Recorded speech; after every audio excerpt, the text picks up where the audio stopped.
या सय्यदी या रहमतल लिल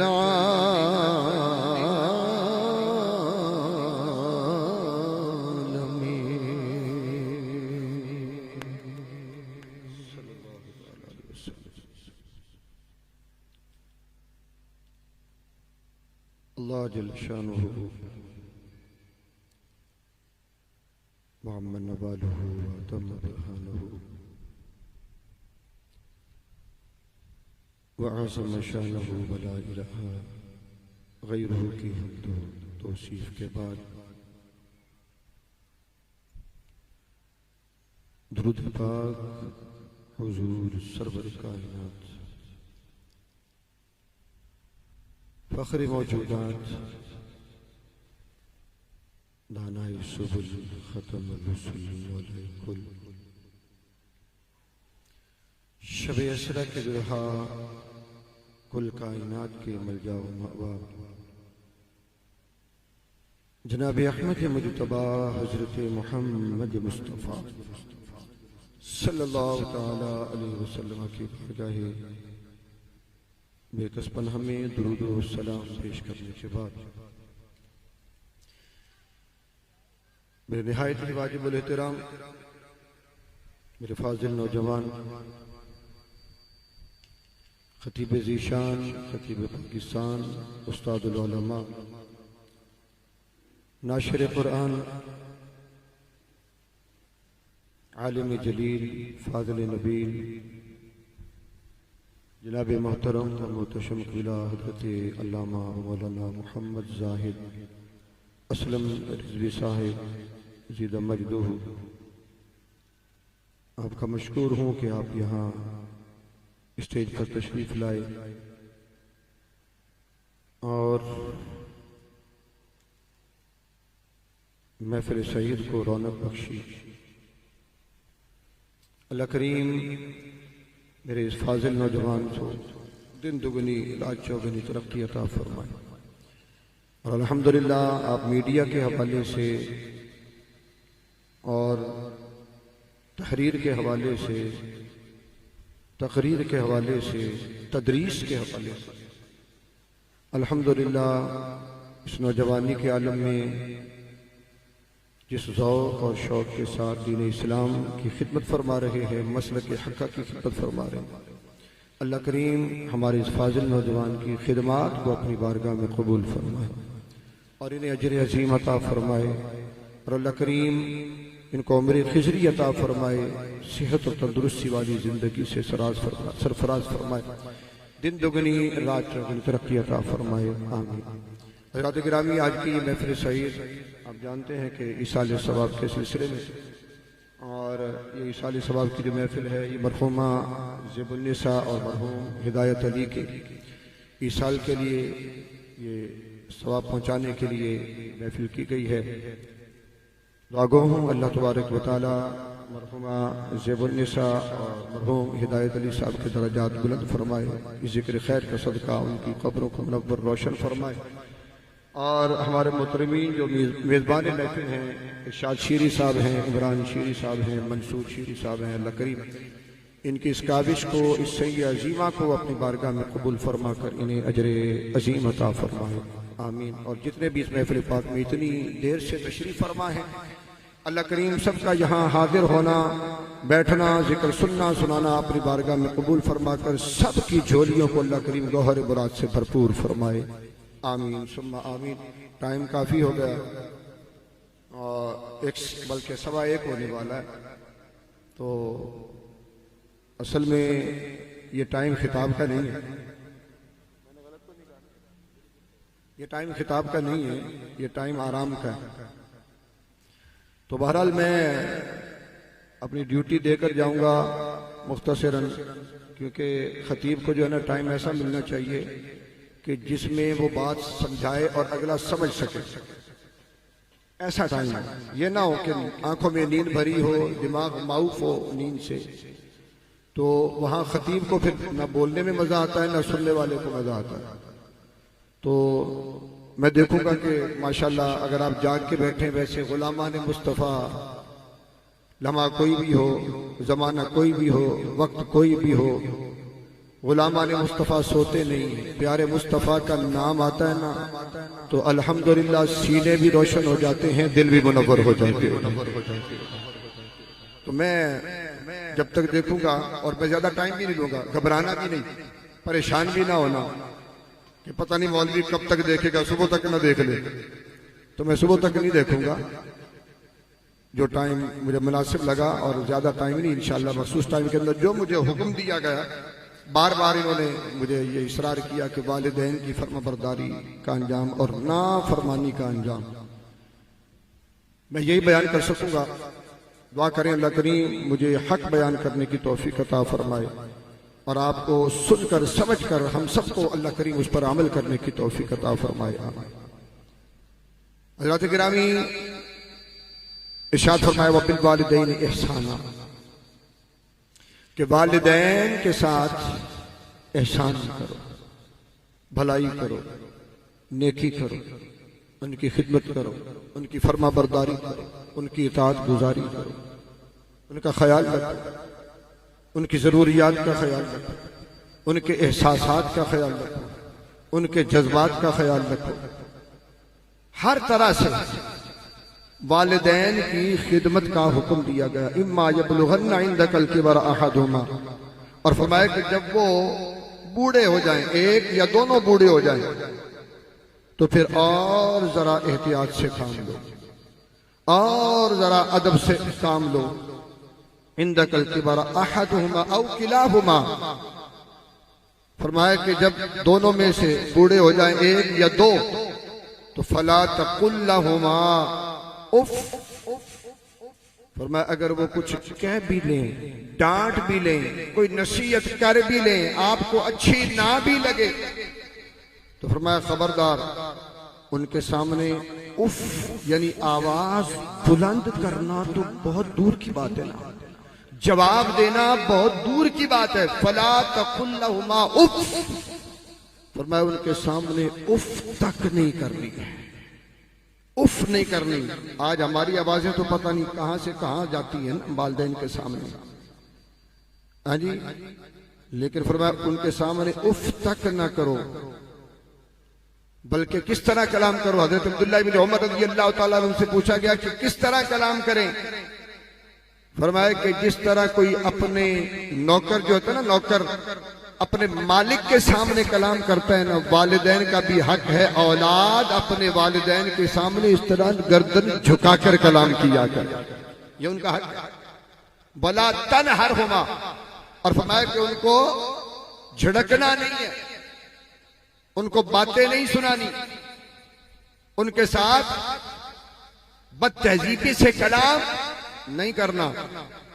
वकुल्लहुमा कौलन करीमा, फरमाया जब भी बात करनी है ना, मोहब्बत से, प्यार से, करीमाना अंदाज से उनसे गुफ्तगू करनी है। फिर फरमाया रब्बिरहमहुमा कमा रब्बयानी सगीरा, फरमाया कि उन पर रहम करो, क्यों?